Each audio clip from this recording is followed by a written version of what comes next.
Friends, I am Sumit Goyal, assistant professor of mathematics. आइए चलते हैं नेक्स्ट लेक्चर की तरफ, लेक्चर नंबर 8, जो हमारा टॉपिक चल रहा है सीक्वेंसेस। सीक्वेंसेस में आज हम पढ़ेंगे non negative sequence of non negative and positive terms. तो देखिए, सबसे पहले एक टर्म आती है हमारी नल सीक्वेंस। छोटी छोटी सी सीक्वेंस है ये। नल सीक्वेंस किसको बोलते हैं? कोई भी सीक्वेंस जो जीरो को कन्वर्ज करेगी, तो यानी जिसकी लिमिट जीरो हो, उसे हम बोलते हैं वो नल सीक्वेंस है। एग्जाम्पल है, जैसे कि अगर मैं एग्जाम्पल के तौर पर आपको कहूं तो सीक्वेंस 1/n है, ये कन्वर्ट करती है जीरो को। इट मीन्स ये क्या है? हमारी नल सीक्वेंस है। तो ये क्या है? हमारी नल सीक्वेंस है। तो बहुत सारे एग्जाम्पल है। सीक्वेंस 1/2 की पावर n है, ये भी कन्वर्ट करती है जीरो को। इट मीन्स ये क्या है? हमारी नल सीक्वेंस है। तो यानी कोई भी सीक्वेंस जो जीरो को कन्वर्ट करेगी, उसे हम बोलेंगे वो क्या है? हमारी नल सीक्वेंस है। उसके बाद आती है, देखिए, sequence of non negative terms की। नॉन नेगेटिव टर्म्स की सीक्वेंस का क्या मतलब है? और एक होती है सीक्वेंस ऑफ पॉजिटिव टर्म्स। तो देखिए, sequence of non negative terms का मतलब ये है, इसमें कोई भी टर्म नेगेटिव नहीं होगी। या कैसी होगी? पॉजिटिव होगी या जीरो होगी। यानी जीरो भी हो सकती है इसकी टर्म, और यानी किसी सीक्वेंस में टर्म जीरो हो और या जीरो से बड़ी हो। जीरो और जीरो से बड़ी हो, यानी कि कोई सीक्वेंस ऐसे है उसकी हर टर्म क्या है? जीरो या जीरो से बड़ी है, तब हम कहते हैं ये सीक्वेंस हमारी क्या है? Sequence of non negative terms है। जैसे मैं एक सीक्वेंस लेता हूं 0 1 2 3 4, ये हमारी एक सीक्वेंस है। तो ये सीक्वेंस ऑफ होल नंबर्स है। तो ये देखिए, इसके अंदर जीरो भी आ रहा है, 1 2 3 4। तो ये क्या है? हमारी sequence of non negative terms है।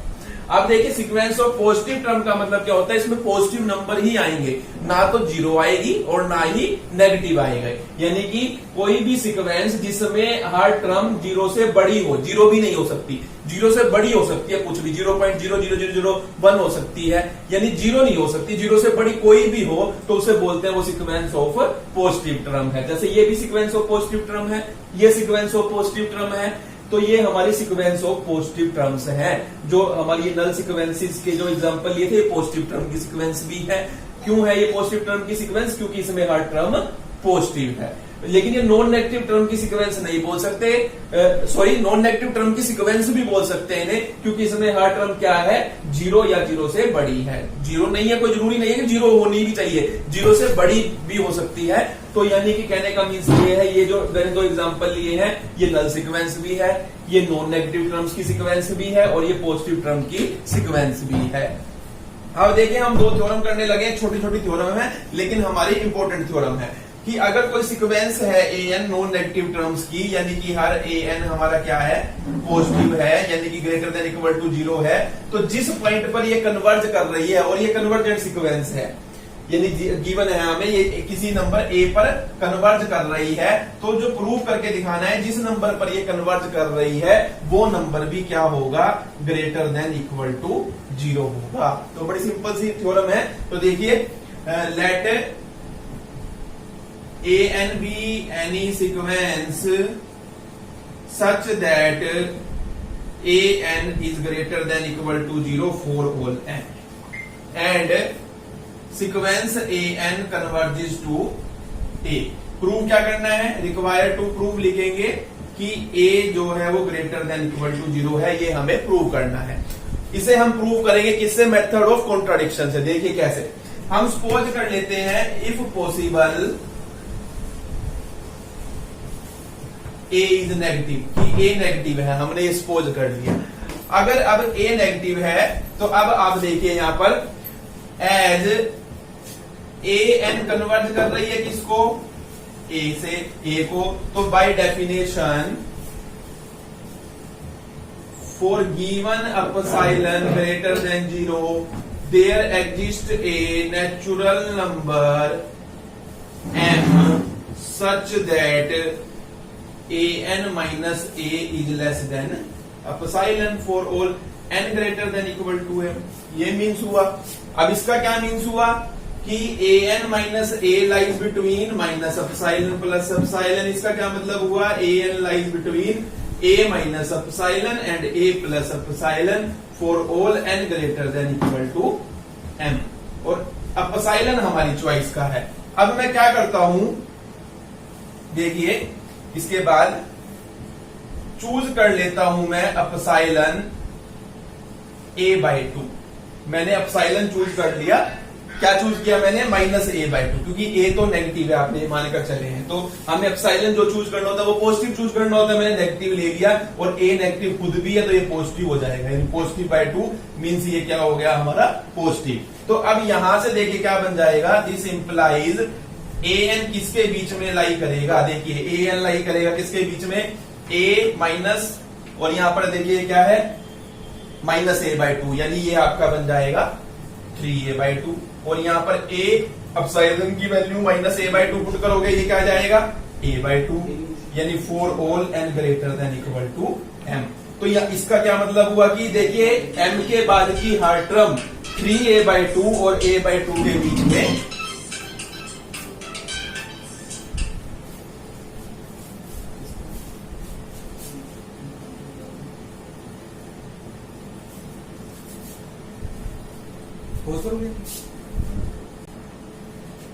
देखिए इसका क्या मतलब है कि इस mth टर्म के बाद की हर टर्म 3a/2 और a/2 के बीच में लाई कर रही है, और a आपने क्या लिया हुआ है? नेगेटिव लिया हुआ है, यानी दो नेगेटिव नंबर के बीच में लाई कर रही है। दो नेगेटिव नंबर के बीच में लाई करने का क्या मीन्स है? कि हर टर्म नेगेटिव है। इट मीन्स क्या हुआ?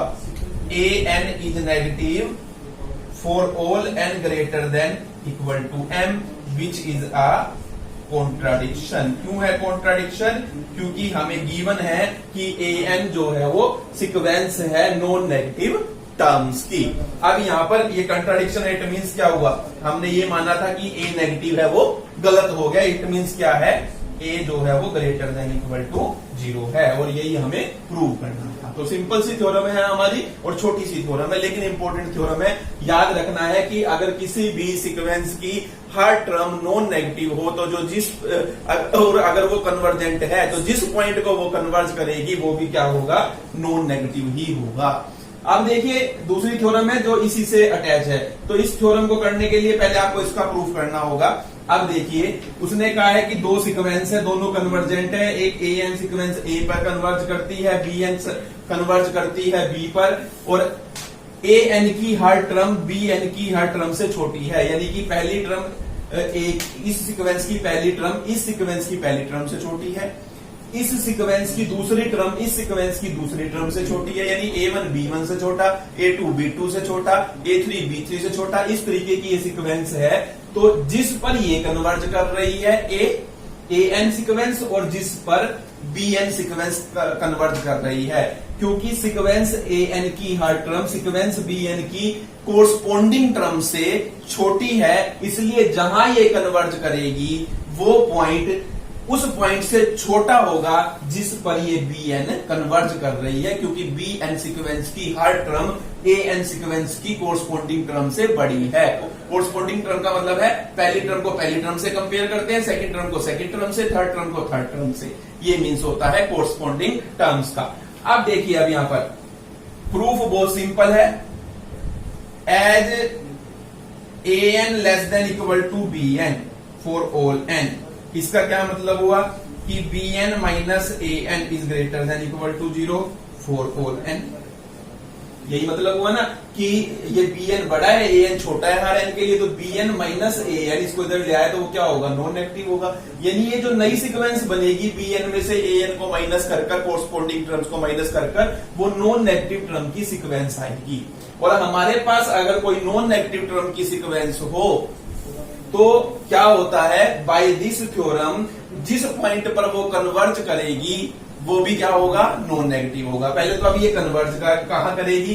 तो ये भी एक रिजल्ट है, वो मैंने अभी आपको बताया नहीं कि अगर an a को कन्वर्ज करती है, bn bn को कन्वर्ज करती है, तो an plus bn a plus b को कन्वर्ज करेगी, an minus bn a minus b को कन्वर्ज करेगी, an into bn a b को कन्वर्ज करेगी, और an by bn a by b को कन्वर्ज करेगी। ये रिजल्ट याद रखना है आपने।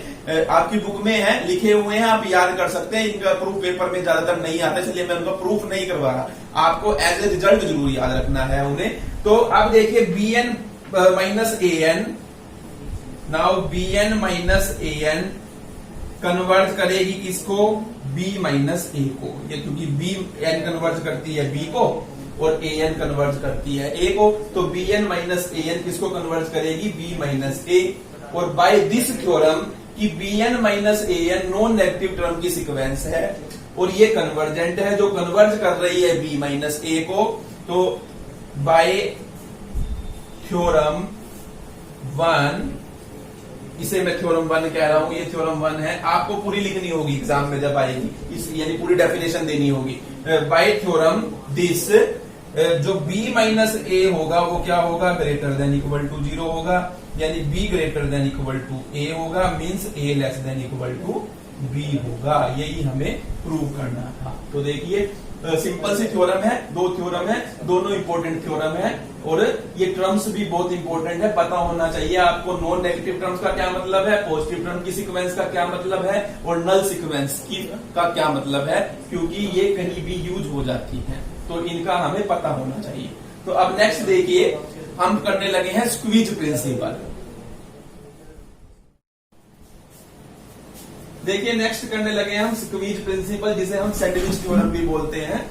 बहुत इंपॉर्टेंट थ्योरम है ये भी। देखिए उसमें क्या कहता है कि अगर हमारे पास 3 सीक्वेंसेस है और इस तरीके से है कि जो बी एन लाई करती है वो a n b n c n के बीच में लाई करती है, यानी कि जो ये सीक्वेंस है इसकी फर्स्ट टर्म से बड़ी है और इसकी फर्स्ट टर्म से छोटी है, इसकी जो सेकंड टर्म है इसकी सेकंड टर्म से बड़ी है और इसकी सेकंड टर्म से छोटी है, इसकी जो थर्ड टर्म है इसकी थर्ड टर्म से बड़ी है और इसकी थर्ड टर्म से छोटी है, इसकी जो nth टर्म है वो इसकी nth टर्म से बड़ी है और इसकी nth टर्म से छोटी है।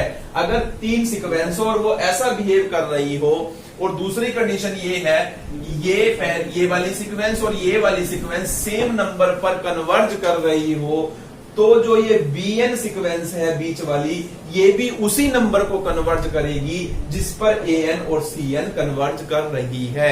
शर्त ये दोनों सेम नंबर को कन्वर्ज करनी चाहिए, तब अगर ये दोनों अलग अलग को कर गई फिर ये रूल एप्लीकेबल नहीं होगा, ये आपको ध्यान रखना है। इसे बोलते हैं, ये क्या है, हमारा स्क्वीज प्रिंसिपल है। तो बड़ी सिंपल सी थ्योरम है। देखिए आप यहां पर हमने सपोज किया, सबसे पहले देखिए आपको गिवन है,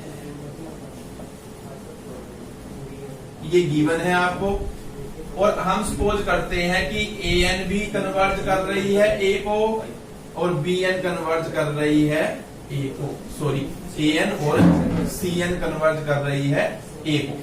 तो अब ए एन कन्वर्ज कर रही है ए को, इसका मतलब क्या है, for given epsilon greater than 0 there exists a natural number m1 कहेंगे यहाँ, क्योंकि यहाँ पर दो सीक्वेंस के लिए चाहिए नेचुरल नंबर, एक को m1 कहेंगे और एक को m2 कहेंगे, such that an minus a mod is less than epsilon for all n greater than equal to m1। ये किस लिए लिखा, as sequence an converges to a। अब also sequence cn converges to a, फिर same definition लगाएंगे, for given epsilon greater than 0 there exists a natural number m2 such that cn minus a, क्योंकि यहां पर cn कन्वर्ज कर रहा है a को, is less than epsilon for all n greater than equal to m2। अब यहाँ पर देखिए एक नंबर ये मिला, एक नंबर ये मिला, इन दोनों में जो मैक्सिमम है उसे मैं कह देता हूं क्या है, वो m है। ये कंसेप्ट हम बहुत जगह यूज कर चुके हैं, क्यों करते हैं वो भी मैं आपको बहुत बार बता चुका हूं। तो हम ये कहेंगे कि an minus a less than epsilon है and cn minus a less than epsilon है for all n greater than equal to m, यानी साइमल्टेनियसली एक m ले आए जो दोनों के लिए कॉमन हो। तो वो कैसे लाए हैं, इन दोनों में जो मैक्सिमम है उसे चूज करके। अब इसका क्या मतलब है कि an lies between a minus epsilon a plus epsilon, इसका मतलब क्या है, cn lies between a minus epsilon a plus epsilon for all n greater than equal to m। ये मैं आपको बता चुका हूं।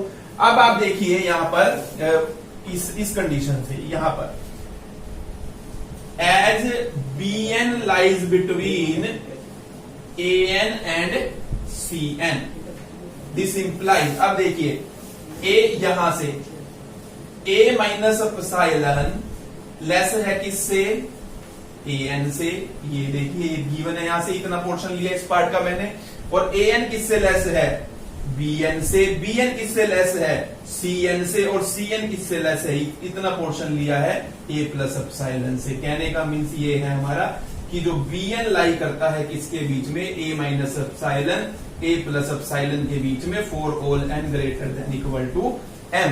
इसका क्या मीनिंग हुआ, अब इसका मीनिंग ये हुआ कि अगर देखिए जब इस चीज को मैं ऐसे लिखता हूं, इस चीज को यानी ऐसे लिख सकता हूं, यानी ये क्या बनेगा हमारा, इसका मतलब ये बना bn माइनस a का mod is less than epsilon for all n greater than equal to m, और ये किसकी डेफिनेशन है, कन्वर्जेंस की, मींस जो सीक्वेंस bn है वो भी कन्वर्ज करती है इसको a को। तो ये हमारा इसका प्रूफ हो जाता है, सिंपल सा प्रूफ है कि जहां an कन्वर्ज कर रही है, जहां cn कन्वर्ज कर रही है, bn भी वहीं कन्वर्ज करेगी। ये सैंडविच प्रिंसिपल या सैंडविच थ्योरम बोलती है, स्क्वीज प्रिंसिपल बोलता है। अब इसकी मैं क्वेश्चन करवाने लगा हूं, एग्जाम में क्वेश्चन कैसे आते हैं, क्वेश्चनों में कैसे अप्लाई होती है ये थ्योरम।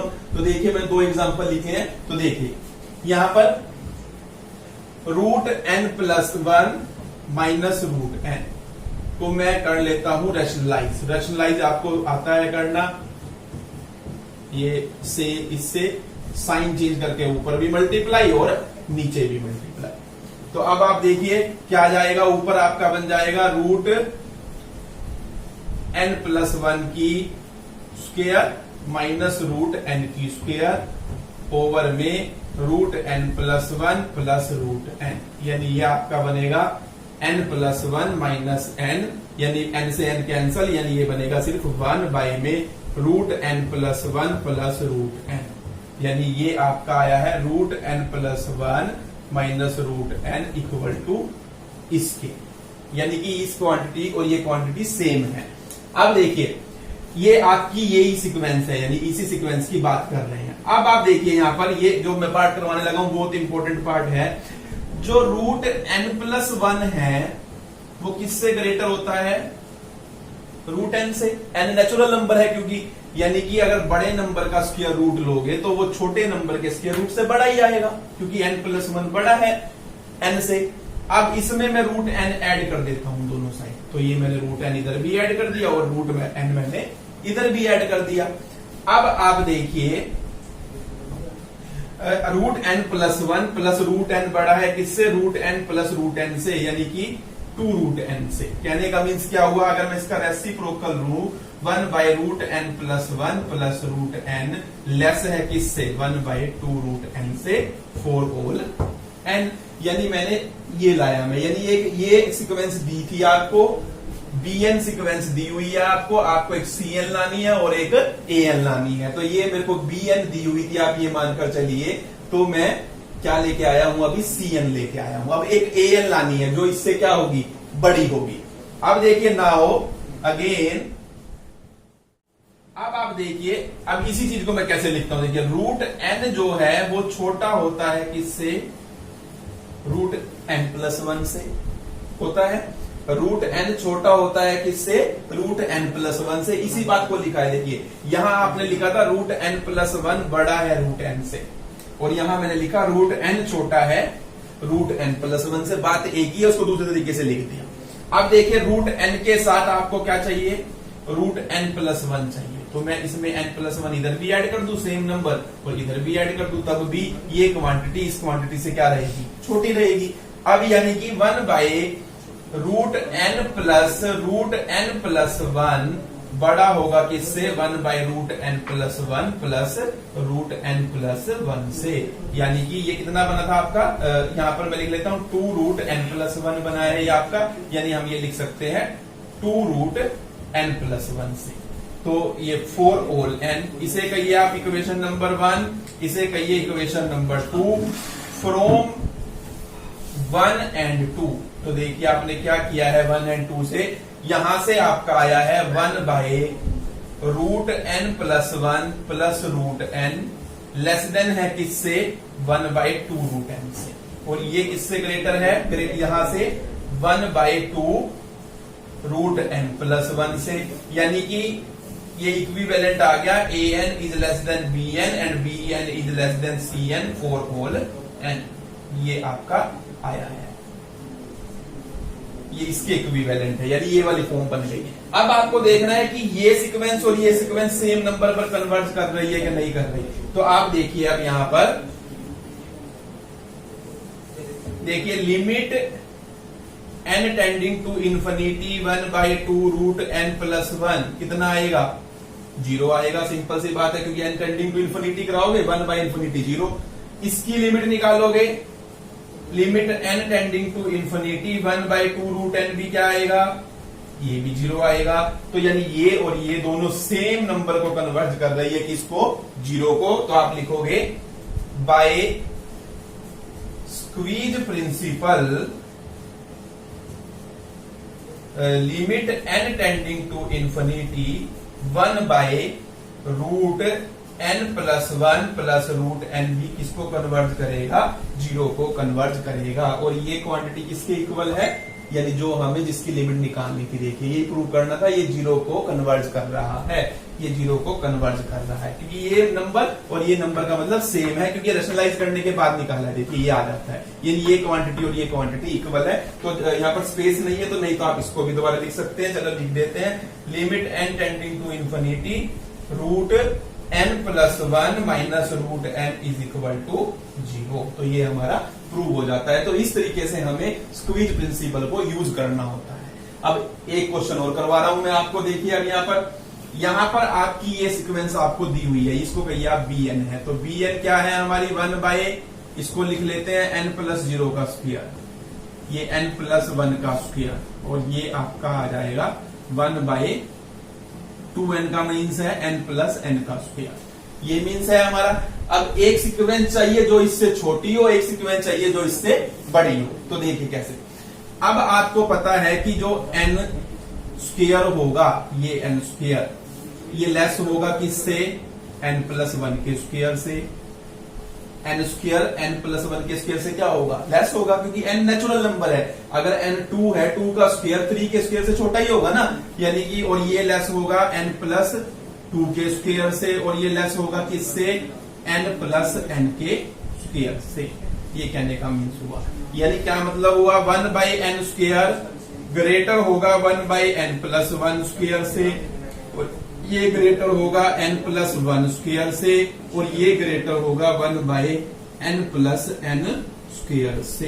ये मीन्स हुआ, यानी कि कहने का मीन्स ये हुआ कि जो 1/n स्क्वायर है वो भी इस क्वांटिटी से बड़ा है, ये जो 1/n प्लस 1 स्क्वायर है वो भी इस क्वांटिटी से बड़ा है, इस वाली लास्ट क्वांटिटी से। जो ये जितनी भी टर्म्स आ रही है वो सारी इससे बड़ी है, क्योंकि देखिए ये जब इस, यानी कि हर टर्म देखिए, ये छोटी है, ये बड़ी है, ये छोटी है, ये छोटी है, ये छोटी, ये छोटी छोटी होती जा रही है। यानी कहने का मीन्स ये है कि जो हर टर्म है, ये 1/n स्क्वायर किससे बड़ा है, इससे बड़ा है। ये किससे बड़ा है, ये भी इससे बड़ा है, ये भी इससे बड़ा है, यानी कि इस सीक्वेंस की हर टर्म इससे बड़ी है, ये सबसे छोटा नंबर है। कहने का मीन्स ये हुआ, यानी ये मतलब हुआ bn जो है वो ग्रेटर है किससे, ये किससे ग्रेटर है, 1/n प्लस n स्क्वायर, यानी कि 2n की स्क्वायर से।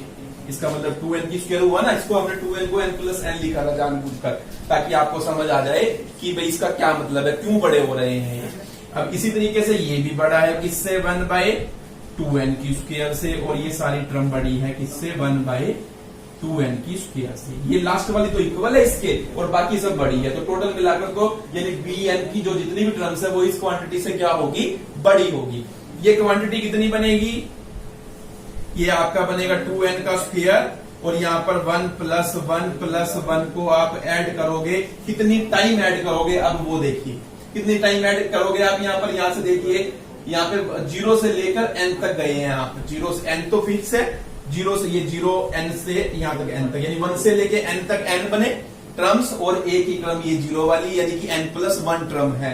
यानी n प्लस 1 टाइम आप 1 को ऐड करोगे, तो आप यहाँ लिखोगे n प्लस 1 टाइम्स। इसलिए लिखा था हमने ये n प्लस n, ताकि हमें यहाँ से क्लियर दिख जाए कि भी कितनी टर्म्स बनेगी। तो ये कितना बनेगा आपका n+1 बाय में 2n की स्क्वायर, यानी कि n+1 बाय में 4n की स्क्वायर, यानी कि ये बनेगा आपका n/4n square plus 1/4n square, यानी ये आपका बना एक n से एक n कैंसिल करे तो 1/4n प्लस 1/4n स्क्वायर, यानी ये इक्विवेलेंट आया है किसके, आपके इससे बड़ी है, यानी ये इक्विवेलेंट आई है an सीक्वेंस की, यानी an बड़ा है bn से।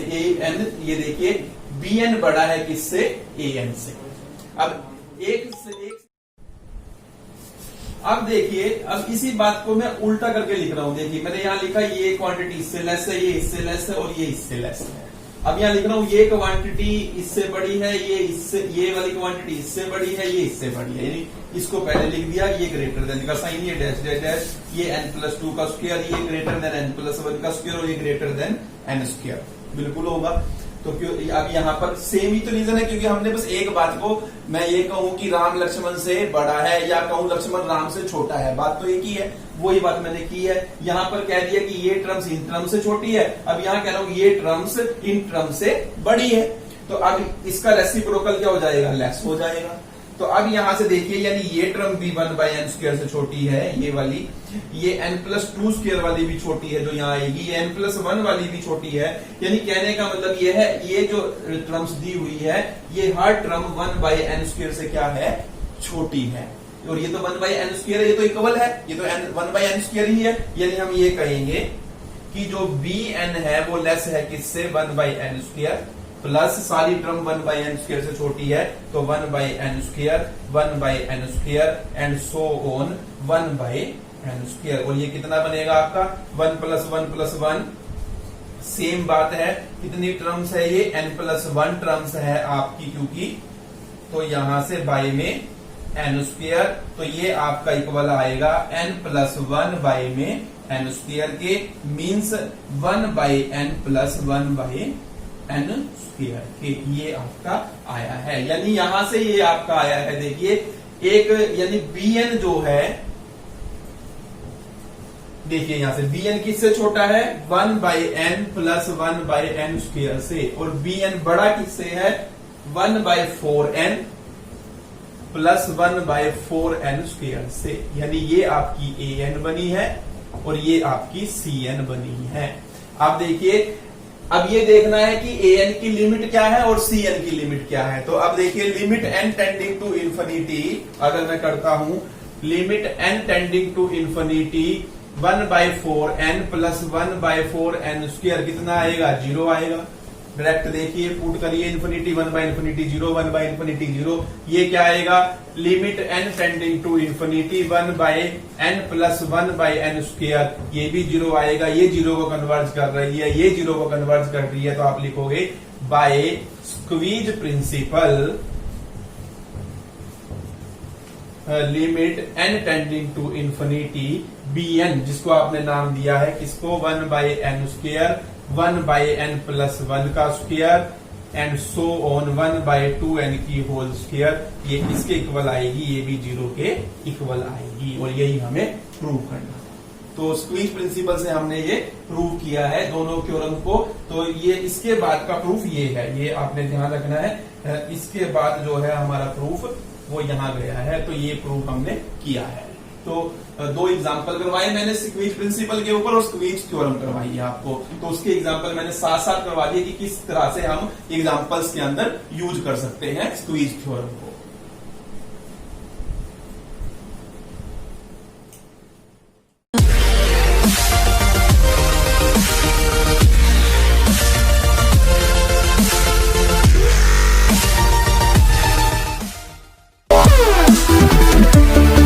We'll be right back.